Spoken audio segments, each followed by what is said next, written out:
فرح المخلفون بمقعدهم خلاف رسول الله وكرهوا أن يجاهدوا بأموالهم وأنفسهم في سبيل الله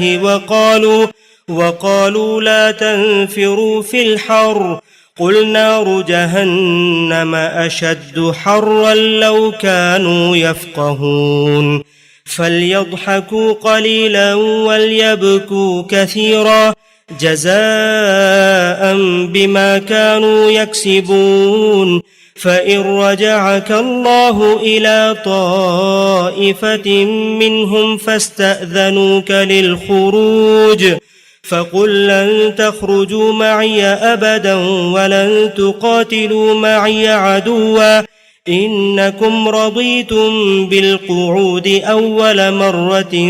فاقعدوا مع الخالفين۔ تبوک کے اس سفر میں جو لوگ پیچھے چھوڑ دیے گئے تھے وہ اللہ کے رسول سے پیچھے بیٹھ رہنے پر بہت خوش ہوئے، اور انہیں اچھا نہیں لگا کہ اپنے جان و مال سے اللہ کی راہ میں جہاد کریں۔ انہوں نے لوگوں سے کہا کہ اس گرمی میں نہ نکلو، کہہ دو دوزخ کی آگ اس سے کہیں زیادہ گرم ہے، اے کاش وہ سمجھتے۔ اب وہ ہنسیں کم اور روئیں زیادہ اس کے بدلے میں جو کچھ کرتے رہے۔ سو اے پیغمبر، اللہ ان میں سے کسی گروہ کی طرف اگر تمہیں واپس لے جائے اور وہ تم سے جہاد کے لیے نکلنے کی اجازت مانگے تو صاف کہہ دینا کہ تم میرے ساتھ کبھی نہ نکلو گے اور نہ میرے ساتھ ہو کر کسی دشمن سے لڑو گے۔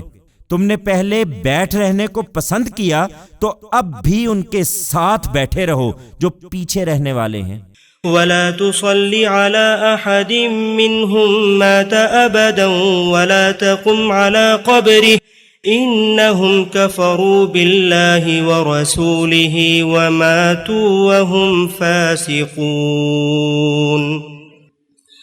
ولا تعجبك أموالهم وأولادهم إنما يريد الله أن يعذبهم بها في الدنيا وتزهق أنفسهم وهم كافرون وإذا أنزلت سورة أن آمنوا بالله وجاهدوا مع رسوله استأذنك أولو الطول منهم وقالوا ذرنا نكن مع القاعدين رضوا بأن يكونوا مع الخوالف وطبع على قلوبهم فهم لا يفقهون لكن الرسول والذين آمنوا معه جاهدوا بأموالهم وأنفسهم وأولئك لهم الخيرات وأولئك هم المفلحون أعد الله لهم جنات تجري من تحتها الأنهار خالدين فيها ذلك الفوز العظيم۔ اور آئندہ ان میں سے جو مر جائے اس کے جنازے پر کبھی نماز نہ پڑھنا اور نہ اس کی قبر پر دعا کے لیے کھڑے ہونا، اس لیے کہ انہوں نے اللہ اور اس کے رسول کا انکار کیا ہے اور اس حال میں مرے ہیں کہ بد عہد تھے۔ تم ان کے مال و اولاد کو کچھ وقت نہ دو، اللہ یہی چاہتا ہے کہ ان کے ذریعے سے انہیں دنیا کی زندگی میں عذاب دے اور ان کی جانیں اس حالت میں نکلیں کہ وہ کافر ہوں۔ جب کوئی صورت اترتی ہے کہ اللہ پر ایمان لاؤ جس طرح کے ایمان لانے کا حق ہے اور اس کے رسول کے ساتھ ہو کر جہاد کرو، تو ان کے مغفرت والے بھی تم سے رخصت مانگنے آ کھڑے ہوتے ہیں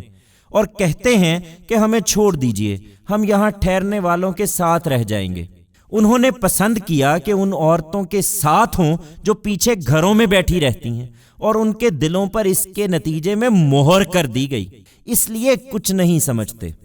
اللہ کے رسول نے البتہ اپنے جان و مال سے جہاد کیا ہے، اور ان لوگوں نے بھی جو اس کے ساتھ ایمان لائے ہیں، اور اب وہی ہیں جن کے لیے دنیا و آخرت کی بھلائیاں ہیں اور وہی فلاح پانے والے ہیں۔ اللہ نے ان کے لیے ایسے باغ تیار کر رکھے ہیں جن کے نیچے نہریں بہتی ہیں،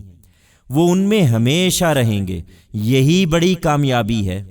وجاء المعذرون من الأعراب ليؤذن لهم وقعد الذين كذبوا الله ورسوله سيصيب الذين كفروا منهم عذاب أليم۔ بدوی عربوں میں سے بھی بہانہ کرنے والے آئے کہ انہیں بھی پیچھے رہنے کی اجازت مل جائے، اور جنہوں نے اللہ اور اس کے رسول سے ایمان کا جھوٹا عہد کیا تھا وہ اس کے بغیر ہی گھروں میں بیٹھے رہے۔ ان کے منکروں کو عنقریب ایک دردناک عذاب پکڑے گا۔ ليس على الضعفاء ولا على المرضى ولا على الذين لا يجدون